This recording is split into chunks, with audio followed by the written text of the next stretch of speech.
तुमचा जन्म जर एप्रिल महिन्यात झालेला असेल तर 4 या अंकाचा प्रभाव असतो. अंकशास्त्रानुसार 4 अंक राहूचा मानला जातो. राहू ग्रह अनेक वेळा खूप सकारात्मक पद्धतीने देखील ठरतो. आपल्या समाजात राहू ग्रहाविषयी समजपेक्षा गैरसमज अधिक पसरवलेले आहेत.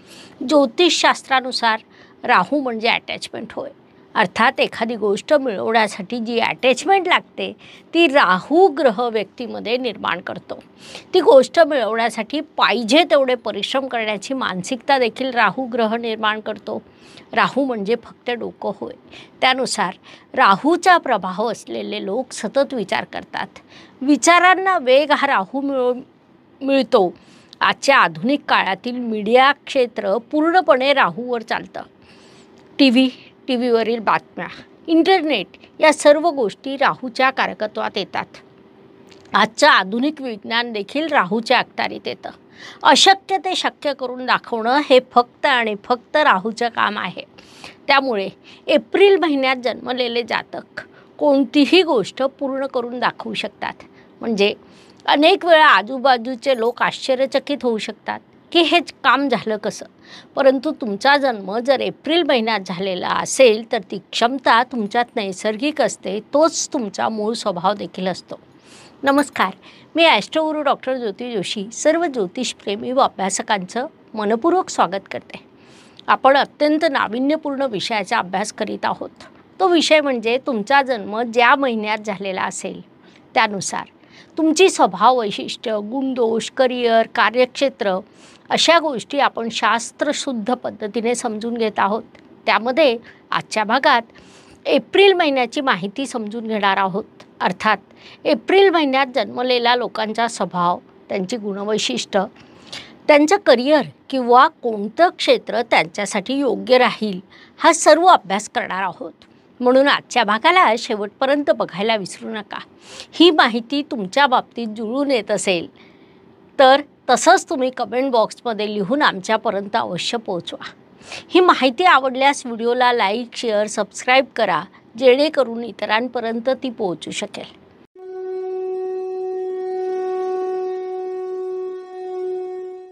तुमचा जन्म जर एप्रिल महिन्यात झालेला असेल तर 4 अंकाचा प्रभाव असतो. अंकशास्त्रानुसार 4 अंक राहूचा मानला जातो. राहू ग्रह अनेक वेळा खूप सकारात्मक देखील ठरतो. आपल्या समाजात राहू ग्रहाविषयी समजपेक्षा गैरसमज अधिक पसरलेले आहेत. ज्योतिषशास्त्रानुसार राहू म्हणजे अटॅचमेंट होय.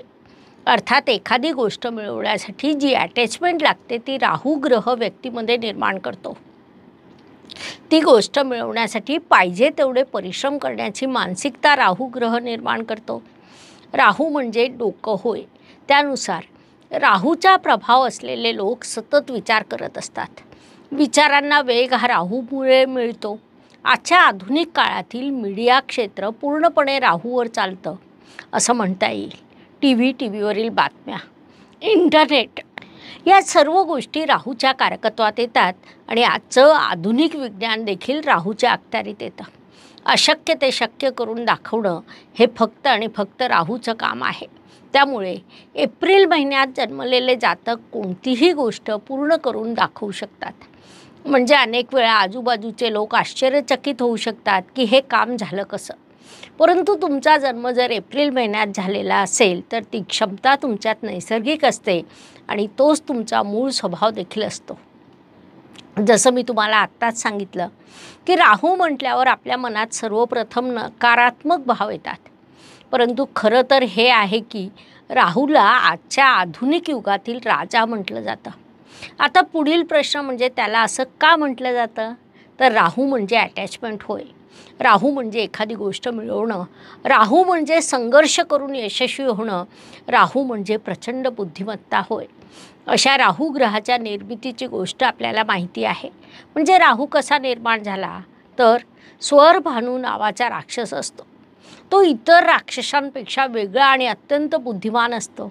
समुद्र मंथनामध्ये जेव्हा अमृत निघतं तेव्हा देव आणि दानवांमध्ये संघर्ष सुरू असतो.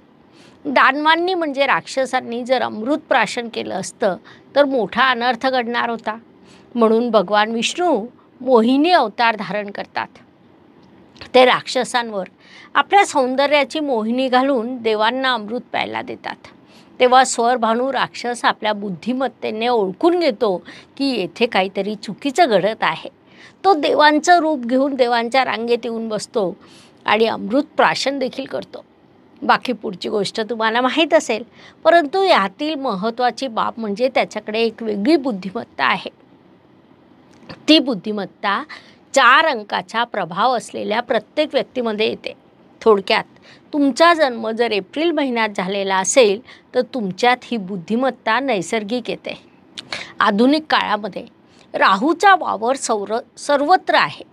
राहू म्हणजे CBI ऑफिसर, राहू म्हणजे मीडिया, राहू म्हणजे मोबाईल, राहू म्हणजे आधुनिक तंत्रज्ञान, संशोधन, अशा अनेक गोष्टी राहूच्या अखत्यारीत येतात. त्यामुळेच आज आपण सकाळी उठल्यापासून तर रात्री झोपेपर्यंत राहूच्या प्रत्येक गोष्टीचा वापर करीत असतो. या सर्व गोष्टींचा, या सर्व वस्तूंचा सकारात्मक प्रभाव तुमच्यावर पडतो. आधुनिक साधनं कशी वापरावी, केव्हा वापरावी याचं ज्ञान तुमच्याकडे उपजत असतं. अत्यंत कठीणातल्या कठीण प्रसंगाला सामोरं कसं जायचं या गोष्टींचं ज्ञान तुमच्याकडे असतं. भोगा आणि मुक्त व्हा अशी भूमिका तुमच्यात कुठेतरी असते. म्हणजे तुमच्यावर एखादं संकट आलं की तुम्ही लगेच उपायांचा विचार करत नाही. म्हणजे प्रश्न निर्माण झालेला आहे, तो आपल्या भाग्यात होता म्हणून आपण त्याला सहन करू आणि पुढे जात राहू अशी तुमची विचारसरणी असते. थोडक्यात एप्रिल महिन्यात जन्मलेले लोक प्रश्नापासून पळ काढत नाही, तर ते त्यांचा स्वीकार करतात. जी काही परिस्थिती निर्माण झालेली असेल तिचा ते स्वीकार करतात, जी खूप मोठी विशेष बाब म्हणता येईल. राहूचं अजून एक सगळ्यात महत्त्वाचं वैशिष्ट्य म्हणजे आज ज्या चित्रपट किंवा मनोरंजन सृष्टीने अक्षरशः सर्वांना वेड लावलेला आहे ते संपूर्ण क्षेत्र राहूच्या अखत्यारीत येतं. यावरून देखील राहूचं महत्त्व तुमच्या लक्षात येऊ शकतं. राहू हा शुक्राच्या कलागुणांना प्रभावित करण्याचं कार्य करतो. याशिवाय राजकारणात जर तुम्हाला यश हवं असेल तर राहू ग्रह तुमच्या पत्रिकेत प्रबळ असायला हवा. अशा राहूच्या महिन्यातच म्हणजे एप्रिल महिन्यात तुमचा जन्म झालेला असेल तर तो मूळतः तुमच्या पत्रिकेतील प्रबळ असतो. म्हणजे राजकारणातील यशासाठी तुमचा एप्रिल महिन्यातील जन्म तुमच्यासाठी भाग्यकारक ठरतो. कलेच्या क्षेत्रात जर तुम्हाला प्रगती करायची असेल तर एप्रिल महिन्यातील जन्म भाग्यकारक ठरतो. महत्त्वाची बाब म्हणजे सट्टा, शेअर बाजार यात देखील राहू तुम्हाला मदत करतो. पैसा, प्रतिष्ठा मिळवून द्यायला तो तुम्हाला मदत करतो. भौतिक साधनं मिळवून द्यायला तो तुम्हाला मदत करतो. एप्रिल महिन्यात जन्मलेले लोक जर CBI ऑफिसर असतील तर ते उत्तम अधिकारी म्हणून मोठा नावलौकिक मिळवतात. एकंदरीत आपण ज्या राहूला नकारात्मक मानतो त्याचा अत्यंत सकारात्मक बाजू देखील आहे. मात्र त्याचबरोबर राहू हा थोडासा स्वकेंद्रित वृत्ती देतो. जगत असताना आयुष्यात आलेल्या लोकांचा वापर करावा आणि विसरून जावं असा विभाग इथे येतो. परिणामी कळत नकळत ज्यांनी तुमच्यावर खूप उपकार केले, ज्यांनी तुमची खूप मोठी मदत केली, ज्यांनी तुम्हाला घडवलं अशा लोकांना तुम्ही विसरून जातात. दुसरा एक विभाग म्हणजे राहू जो अटॅचमेंट देतो त्याचा एक नकारात्मक प्रभाव समोर येतो. तो म्हणजे ती गोष्ट जर तुम्हाला मिळाली नाही तर तुम्ही खूप निराश होतात. ही बाब तुम्हाला सहन होत नाही कारण त्यासाठी तुम्ही प्रचंड परिश्रम केलेले असतात. ते परिश्रम करण्याची इच्छाशक्ती राहूने तुम्हाला दिलेली असते.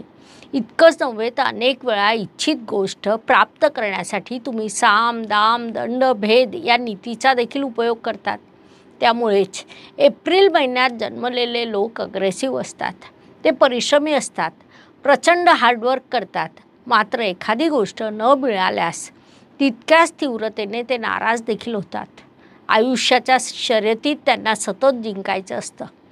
त्यांचं असं मत असतं की आपण जिंकण्यासाठी जन्माला आलेलो आहोत, जिंकण्यासाठीच आपला जन्म झालेला आहे. ती योग्य देखील आहे, मात्र त्याचा अतिरेक व्हायला नको. जीवनात आपल्याला प्रत्येकच गोष्ट मिळेल अशी अपेक्षा धरणं देखील चुकीचं आहे.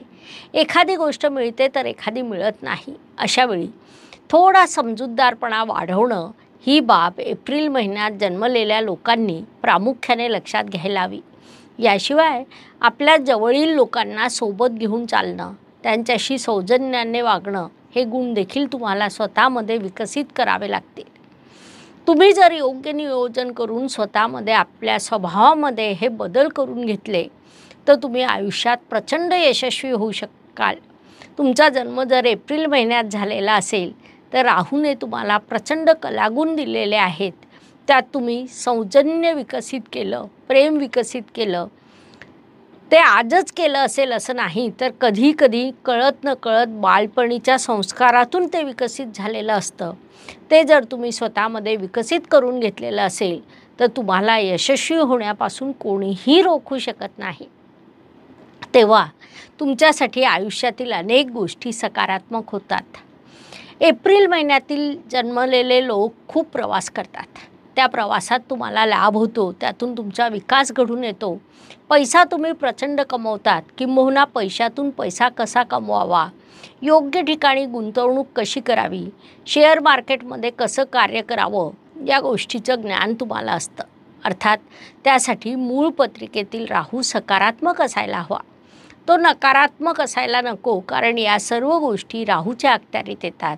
त्यामुळे आपल्या मूळ पत्रिकेतील राहू सकारात्मक आहे की नकारात्मक आहे ते तुम्ही बघून घ्या. तरीही राहूच्या प्रभावातील व्यक्ती ही सतत अग्रेसिव्ह असते. तुमच्यामध्ये एक विशिष्ट अटॅचमेंट असते. अर्थात एखाद्या गोष्टीकडे तुम्ही आकर्षित झालात तर कितीही परिश्रम करावे लागले तरी ती गोष्ट मिळवण्यासाठी प्रयत्न करता. जोपर्यंत ती मिळत नाही तोपर्यंत तुम्ही शांत बसतच नाही. किंबहुना ती गोष्ट मिळवल्यानंतर तुम्ही लगेच दुसऱ्या गोष्टीकडे आकर्षित होतात आणि त्यासाठी पुन्हा प्रयत्न सुरू करतात. असा एकंदरीत तुमचा स्वभाव आहे.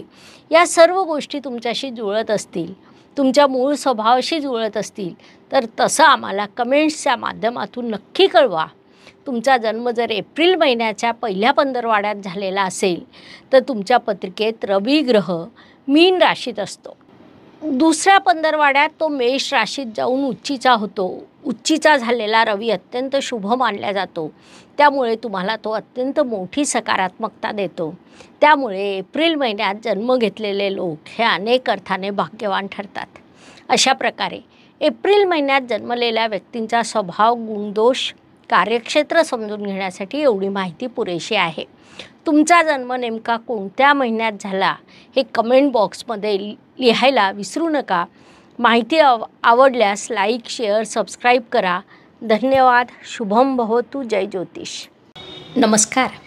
शास्त्राचा अभ्यास करण्यासाठी माझी मराठीतून 11, हिंदीतून 2 अशी पुस्तकं प्रकाशित झाली आहे. विशेष बाब म्हणजे मी स्वतः संशोधित केलेली ज्योती जोशी पद्धती अर्थात जे पद्धती या विषयावर स्वतंत्र ग्रंथ उपलब्ध आहे. त्याचा देखील लाभ घ्यावा. यूट्यूबची कार्यप्रणाली ही मुख्यतः लाईक, शेअर आणि सबस्क्राईबवर चालते. Please like, share and subscribe the channel. धन्यवाद. शुभम भवतु. जय ज्योतिष.